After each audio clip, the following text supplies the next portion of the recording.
Endnu en gang tager kunsthistorikeren og kunstdetektiven Peter Kjær os med på et nyt eventyr i Kjærs kunstkalender. Han har fundet et maleri, der kan fortælle os om tiden, om kunstneren og om det helt særlige udtryk, som maleriet har.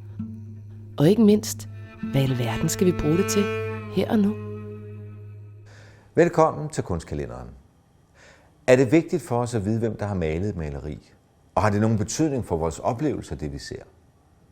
Og er et maleri det endelige slutprodukt, eller er det i virkeligheden en invitation til at få en forståelse for kunstnerens univers?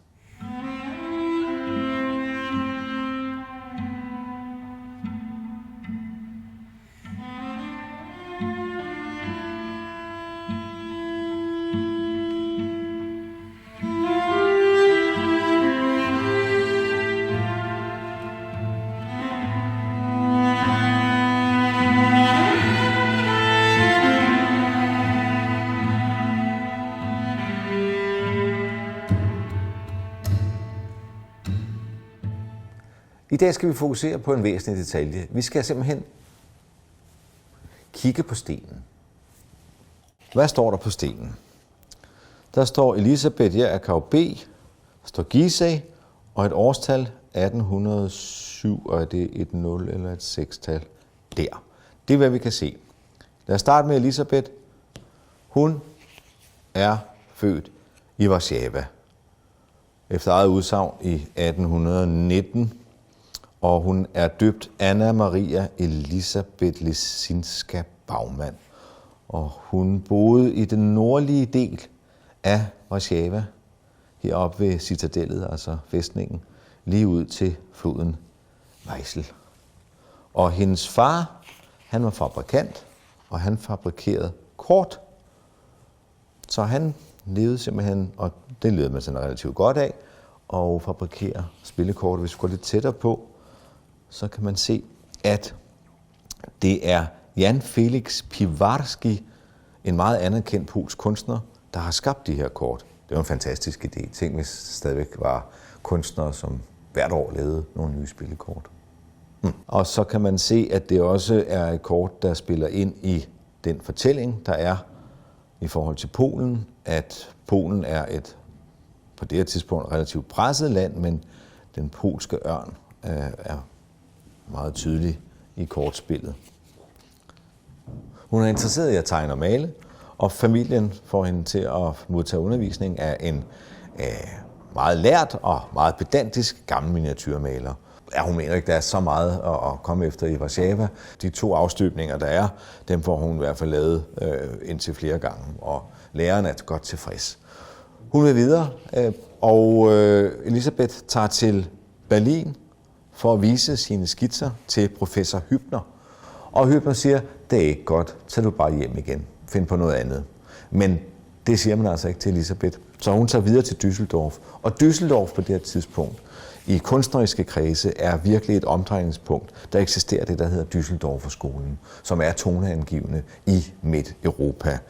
Udover at hun lærer at male her, og hun er her næsten i en 7-års periode, så møder hun også både komponister, blandt andet Mendelssohn, hun møder forfattere som Immermann, der har skrevet Münchhausen, og så deltager hun selv. Hun er ret kreativ, må man sige, og kunstnerisk begavet, så hun kan spille, hun kan synge, og hun spiller også teater. Hun spiller Maria i Som man behager her i Düsseldorf. Men Düsseldorfer-skolen, den ligger her. Ja, der er så nogle af eleverne, der har taget tidlig fri her, kan jeg se. Men akademiet ligger heroppe, og hun er dygtig, og hun bliver fremhævet på en lidt anstrengende måde, synes hun selv. Hun får ros, og på det tidspunkt er det ros, som er sådan her. Elisabeth Baumann har et smukt talent for en dame. Ja. Det kan hun ikke rigtig bruge til noget, men hun er virkelig, virkelig dygtig og anerkendt. Og derover så er 1844, og hun skal vise sine afgangsbilleder. Hvad vælger hun så af tema? Jo, hun tager udgangspunkt i nogle historiske hændelser, som hun kan huske fra barn, nemlig den polske opstand i 1830-31. Og hun skriver her i sine ungdomserindringer: Jeg tænkte på hin fattige bondekone, hvem jeg engang mødte flygtende gennem landet med et barn på armen, med et andet, der holdt hende ved kjolen. mens endelig det tredje og største gik ved siden af den ulykkelige mor. Så hun genkalder sig nogle af de her traumatiske oplevelser fra ungdommen, hvor et Polen gerne vil have en selvstændighed, men bliver trynet af Rusland. Nå, men udstillingen, den er der, og som man kan se her, det her maleri er fra 1844, altså det samme år, og den samme udstilling, som Elisabeth Gjerkau Baumann skal udstille på. Det er jo ikke lige, fordi vi kan se nogle af hendes værker, men det har en fortælling. Det vi kan se, det er professoren Schadow, som holdt meget af Elisabeth og synes, hun var meget, meget dygtig. Der sker det, at Elisabeth er lidt sent på den.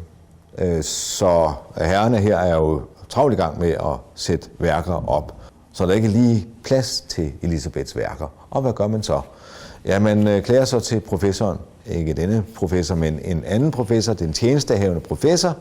Men han var lige så lidt ven af min person, som er den retning, jeg var slået ind på. Altså den her med at male noget, der havde en social bevidsthed. Hun tog jo udgangspunkt i sin egen fædrelandshistorie.